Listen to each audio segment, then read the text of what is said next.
At some point between building something and running it, most people lose themselves inside of it.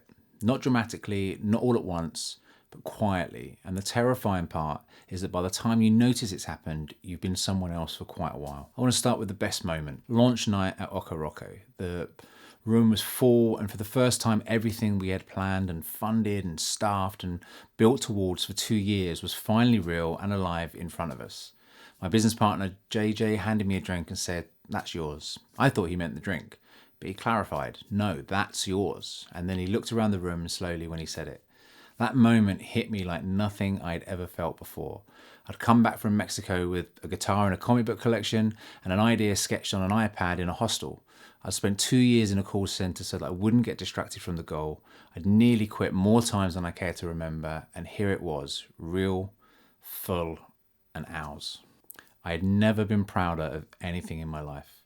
And in that moment, standing in that room, I was completely and entirely myself. The person who had believed hard enough and worked consistently enough to make that thing exist. Present, grounded, full of pride that felt completely earned. What I didn't know standing there was that holding on to that version of myself while the business grew was going to be one of the hardest things I'd ever have to do. No one tells you that. And so when it happens, which it does to more hospitality leaders than the industry ever acknowledges out loud, you don't recognize it for what it is until you're already deep inside of it.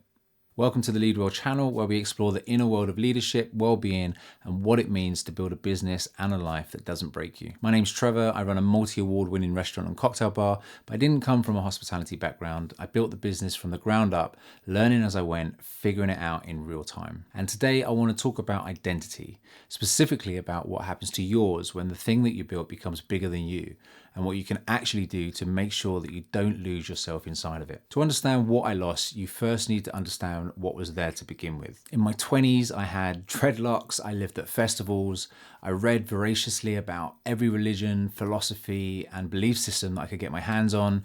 Quantum mechanics fascinated me, alternative thinking, the idea of human potential, the possibility that we could all call upon what we wanted into being. All of it captivated me completely. I was open, curious, and genuinely full of wonder. I believed the universe was fundamentally on my side. Then in my late 20s and early 30s, something shifted. The free spirit and the borderline hippie started to give way to something more entrepreneurial. Still full of confidence and belief, but channeling it differently now. Taking risks that were orientated towards financial and personal growth, building things, exploring the world from the perspective of someone who wanted to create something rather than just experience everything. That version of me was the one who bought the one-way ticket to Mexico, who sat in the hostel and sketched a restaurant concept on an iPad, who came home with nothing but an idea and the completely unfounded but entirely real certainty that it was going to work. Both of those versions, the festival Trevor and the entrepreneur Trevor, were recognizably the same person. Confident, optimistic, grounded in a sense of who he was and what he believed about the world. And then the years passed. The business was built and ran and grew. COVID happened, the industry changed, the pressure accumulated in ways that I hadn't anticipated and didn't have the structure to manage properly. And somewhere in the middle of all of that, the thread connecting me to those earlier versions of myself started to fray. Not all at once, but quietly, the way everything significant happens without you noticing until you're looking back at it from the other side. The erosion didn't announce itself, and that's the thing about identity loss in the context of building a business. It doesn't happen in a single dramatic moment. It accumulates in all of the small ones. I became expert at something that sounds almost like a virtue, but is actually deeply corrosive. I became brilliant at moving straight from one achievement to the next without letting anything land. Win an award, have a great service, get a brilliant review, and I was already 3 problems ahead before the good feeling had a chance to exist. I didn't know I was doing it. I didn't know I was removing my capacity for joy or presence or any sense of what I actually deserved.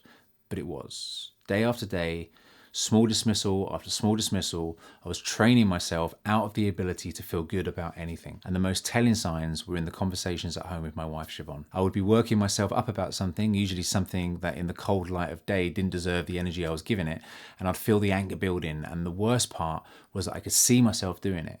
I could watch myself becoming frustrated and snappy and difficult to be around, and the voice inside my head would be saying, "This isn't you, this isn't right, stop." But I couldn't stop. And not being able to stop made me angry at myself. And that anger came out again in the wrong direction. When I walked away from those moments, my brain would be screaming at me to go back and apologize, but I didn't know what I'd done or what I could say to fix it. And that helplessness, the gap between who I knew I was and who I was showing up as, followed me around for a long time. I remember thinking in the middle of one of those moments that this isn't me, not as a consolidation, as a recognition. This person, the one who can't stop the anger, who had lost access to the wonder and the belief and the easy joy of his earlier life, is not the person I actually am. The knowing didn't fix it, but it was the beginning of being able to fix it. If you've been running a hospitality business for any length of time and you're recognizing any of this, I want you to know that the Leadership Load Scorecard is free and it takes only 5 minutes. It looks at 4 areas of how you're currently operating and it gives you an honest picture of where that pressure is sitting. Not a test. Sometimes seeing it clearly is the thing that starts to shift it. The link's in the description. It's completely free. I want to tell you about the moment I realized how visible the identity collapse had been to the people around me. When I started building the coaching and consultancy work, writing the Lead Well framework, putting into words what I had been through and what I'd learned from it, I sat down with my general manager at the time, Gemma, and told her what I was doing. Gemma has been a part of Oca Rocco since way before we opened. She was there a full year before the doors opened and has been, whether or not she has always had that title, my number 2 throughout this entire journey. The kind of person without whom the whole project probably would have looked a lot different. I told her what I'd been through during those dark years and I expected her to be surprised. I thought I'd managed to maintain a reasonable front at work, that the version of me that the team saw was sufficiently composed that they hadn't really even noticed.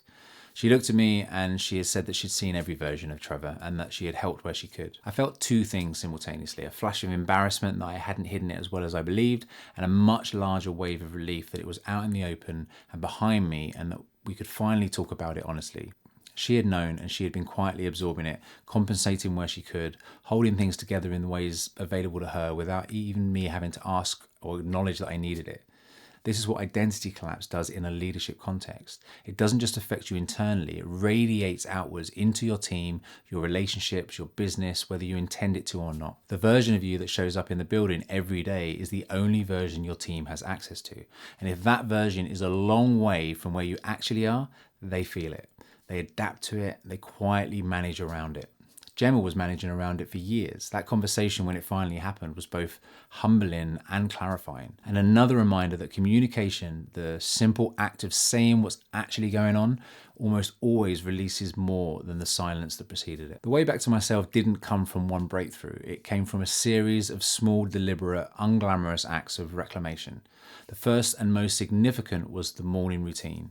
I started protecting the first part of the day before the business could claim it. Not an elaborate ritual, just a decision that for the specific window of time each morning, I'd existed as a person rather than as an owner.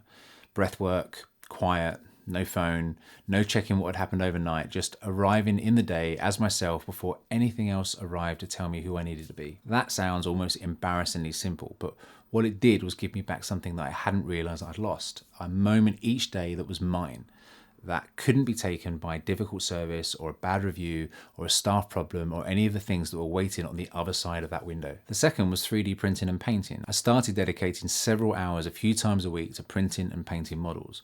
My wife genuinely didn't know what to do with all of them, but she watched what it was doing for me and she let me have it. What it gave me was a brain that had somewhere else to go that had nothing to do with the business, something absorbing and creative and entirely unrelated to hospitality or pressure or identity or any of the things that had been consuming everything. My nervous system, for the first time in a long time, got to settle. The fight or flight response that had been running at a low hum in the background for years finally had enough space to come down. It reminded me what it felt like to be inside something I loved, to lose time in a good way, to come back to myself in the quietness of making something. And the third thing was the structure I started building around the week itself. I came across an idea from entrepreneur Stephen Bartlett that I found genuinely useful, and I've adapted it into my own practice. He talks about the approach of each day like a roulette wheel. You start with 24 numbers. 8 of them go immediately into sleep, and that leaves you 16. And the question is, what do you put your money on? Not in a rigid, every hour accounted for, no flexibility allowed way, but in a way that asks you to be intentional about where the remaining time actually goes. 2 hours on health and fitness. When the wheel spins, those numbers pay out enormous dividends, not just physically, but mentally, emotionally, and in terms of how you show up every day for everything else. Time with Siobhan, time walking the dog, time for the painting, time for content creation and the coaching work, Time at Okoroko that is bounded and intentional rather than bleeding indefinitely into everything else. What this practice did for me was create non-negotiables, things that existed in the week regardless of what the business was doing. And those non-negotiables became identity anchors. When I'm painting, I'm not the owner of a restaurant. When I'm walking the dog with Shiv, I'm not the owner of a restaurant. When I'm doing my morning breath work, I'm not the owner of a restaurant. I am a person with a life, with things that I love outside of what I've built. And maintaining that separation, even imperfectly, even on the weeks when the business makes it harder than usual, is the single most important structural thing I do to stay connected to who I actually am. The confidence to implement boundaries, to delegate, came alongside all of this, because when you have things outside of your business that matter enough to protect, you start to get better at protecting them. You start to say no to things that don't deserve a yes. You start to trust your team with things that you would previously have absorbed yourself. You start to understand that your presence in the building is not the same as your value to the business. Here is something I want to say about versions of myself that I've described today.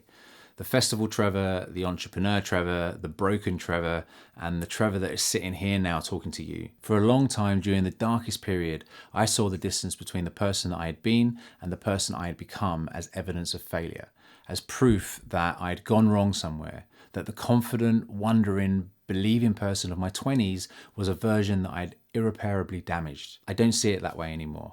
I see stepping stones. When you're on stepping stones, they're small and they're unsteady and you're looking down trying to keep your balance. You can't see the journey that led you to where you are and you can't see where the path is going. You're just trying not to fall in. But every now and again, you get to stop and look back. And when you do, you can see just how many of those stones, even the shaky ones, even the ones that almost tipped, aligned to bring you to exactly where you needed to be, to give you exactly what you needed to know in order to do the next thing. The free spirit in his 20s who believed the universe was abundant, the entrepreneur in his 30s who channeled that belief into action, the man in his early 40s who lost the thread and found it again the hard way. They all contributed something and they all left something behind that I carry into the work that I do now. I couldn't do what I do without it, all of it, including the worst of it, especially the worst of it. And I look back now with a gratitude for all of those versions, even the ones I least recognize, because they were all part of the same journey. The one that ends here, for now, doing something that genuinely matters with a clarity I earned rather than inherited. So here is what I want to leave you with if you're running a hospitality business and you're feeling the distance growing between who you are and what the business needs you to be. You haven't become someone else, you've just gotten distracted and lost your way. And those are very different things. The person you were before the business, the one with the energy and the curiosity and the belief and the life outside of work, they haven't gone anywhere permanently. They're just buried under the accumulation of pressure and identity fusion and the relentless demand of a role that asks everything from you if you let it. The way back is not dramatic. It's small and deliberate and unglamorous. It's protecting 15 minutes in the morning before the business gets you. It's finding the thing that absorbs you completely in a way that has nothing to do with work and giving yourself permission to disappear into it. It's building non-negotiables into your week that exist regardless of what the business is doing. It's delegating not just the task, but the ownership of the outcome. It's trusting the people around you with enough that the whole thing doesn't have to run through you. None of those things will feel urgent. The business will always feel more urgent.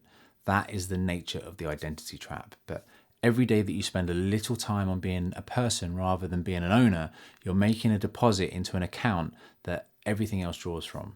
And that account is worth protecting. If you enjoyed this video, feel free to give it a like and subscribe. It helps me, it helps the channel, and it helps people like us find the content that really matters. And as always, I'd love to remind you that you matter too. Don't forget that.